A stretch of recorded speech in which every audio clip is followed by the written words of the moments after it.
Shalom, saudara dikasih Tuhan. Senang bisa berjumpa lagi. Dan pada kesempatan kali ini, saya akan menyampaikan satu topik yang berjudul relasi membutuhkan kerendahan hati. Saya berharap kita semua tetap dalam satu spirit, satu semangat yang mau mendengarkan firman Tuhan. Karena itu mari kita berdoa. Tuhan, terima kasih untuk kesempatan ini. Kami mau membaca dan merenungkan firman-Mu, pimpin dan sertai kami dalam nama Tuhan Yesus. Amin. Saya membaca dari Ibrani pasal 13 ayat 15 sampai 16.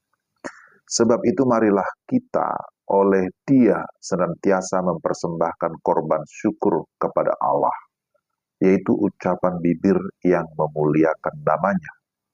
Dan janganlah kamu lupa berbuat baik dan memberi bantuan, sebab korban-korban yang demikianlah yang berkenan kepada Allah. Itulah firman Tuhan, Ibrani 13 ayat 15 sampai 16. Ya, sebagaimana saya sudah sampaikan di awal, tema kita relasi membutuhkan kerendahan hati. Saudara, rendah hati itu adalah lawan kata dari tinggi hati.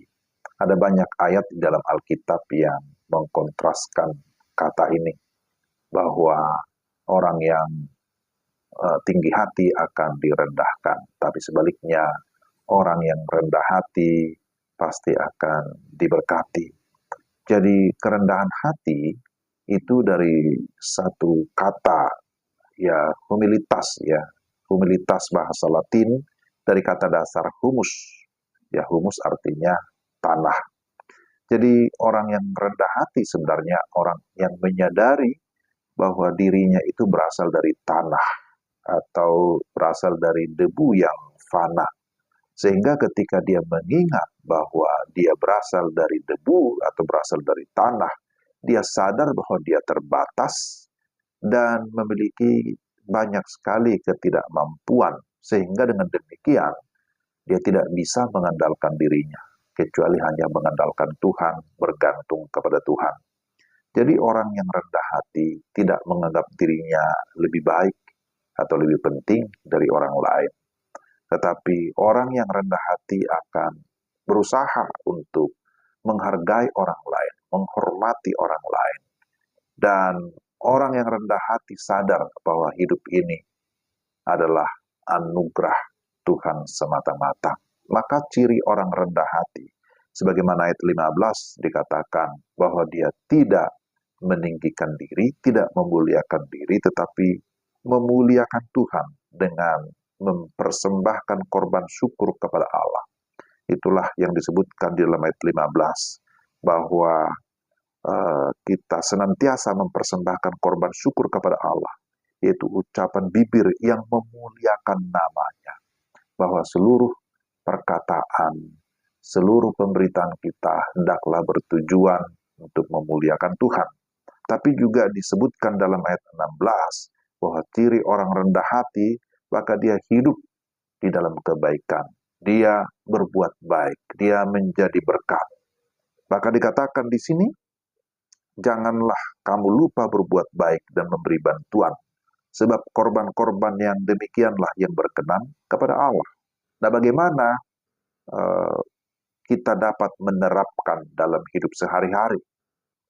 Bagaimana kita bisa membangun relasi antara satu dan yang lain?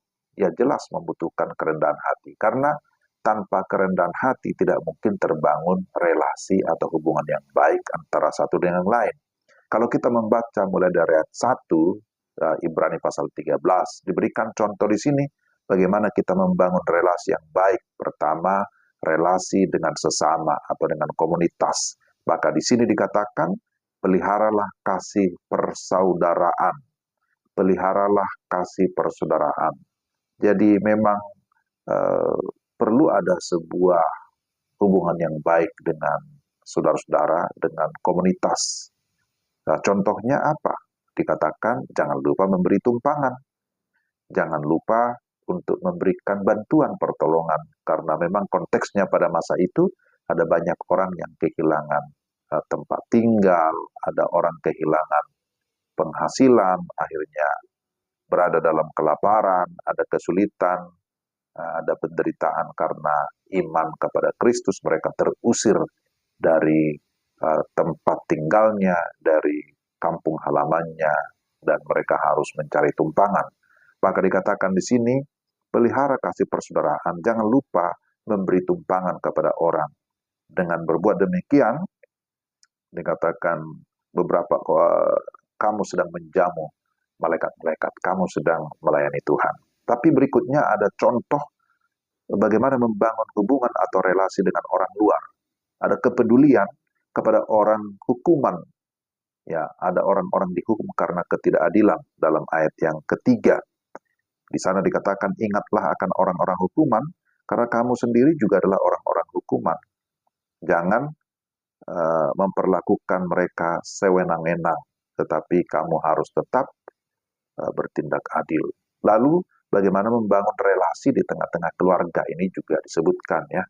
Ada relasi antara suami istri, menghormati perkawinan, menjaga hubungan yang baik antara suami istri, jangan ada orang ketiga ataupun orang keempat dan seterusnya. Jangan ada will ataupun pil, tetapi harus ada hubungan yang baik di tengah keluarga antara suami dan istri, antara orang tua dan juga anak-anaknya.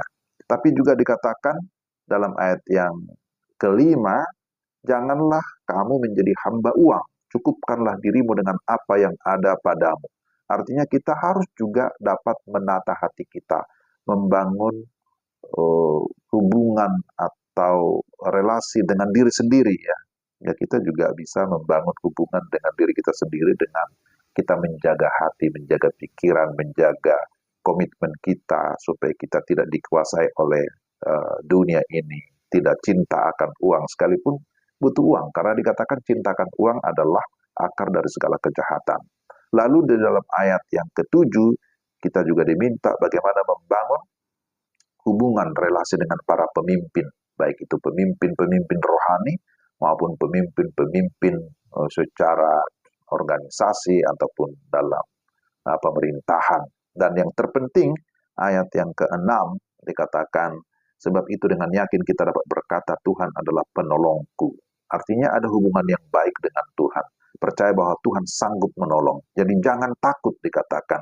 Jangan takut kepada manusia, tetapi takutlah akan Tuhan. Kenapa? Karena Tuhan itu adalah Tuhan yang berkuasa atas hidup kita. Dia pemilik hidup kita. Dia yang tidak pernah berubah kasihnya, kuasanya dari dahulu, sekarang, sampai selama-lamanya. Jadi, sekali lagi, tema kita, kerendahan hati itu penting dalam membangun relasi. Tanpa kerendahan hati, tidak mungkin terbangun hubungan yang baik antara satu dengan yang lain. Dan memang, kerendahan hati adalah merupakan karakter Kristus yang harus ada dalam diri kita. Karakter Kristus yang memang harus kita contoh, yang harus kita teladani. Yesus Kristus sendiri berkata, aku lemah lembut dan rendah hati. Belajarlah daripadaku. Ya, maka jiwamu akan mendapatkan ketenangan. Matius 11 ayat 29. Kiranya ajakan ini bisa kita responi.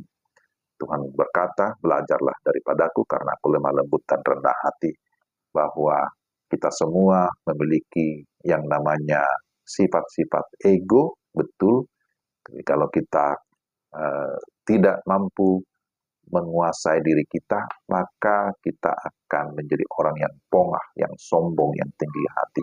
Tapi ketika Kristus berkuasa atas hidup kita, kita memberi diri dipimpin oleh Roh Kudus, maka kita mampu mengalahkan ego kita dan kita tampil sebagai pribadi yang memiliki karakter yang rendah hati. Kiranya Tuhan memimpin kita untuk dapat menerapkan firman-Nya. Mari kita berdoa. Tuhan, terima kasih, pimpin sertai kami, supaya kami tetap dapat menjaga hati kami, tapi juga menjaga hubungan kami dengan sesama, tapi terlebih hubungan dengan Tuhan, supaya kami memiliki karakter rendah hati yang dibentuk sesuai dengan kebenaran firman, dan kami mengikuti atau kami mau belajar dari Kristus Yesus yang rendah hati, yang sungguh-sungguh boleh menjadi tokoh utama di dalam kehidupan kami. Terima kasih Tuhan, terpujilah namamu dalam nama Yesus. Amin.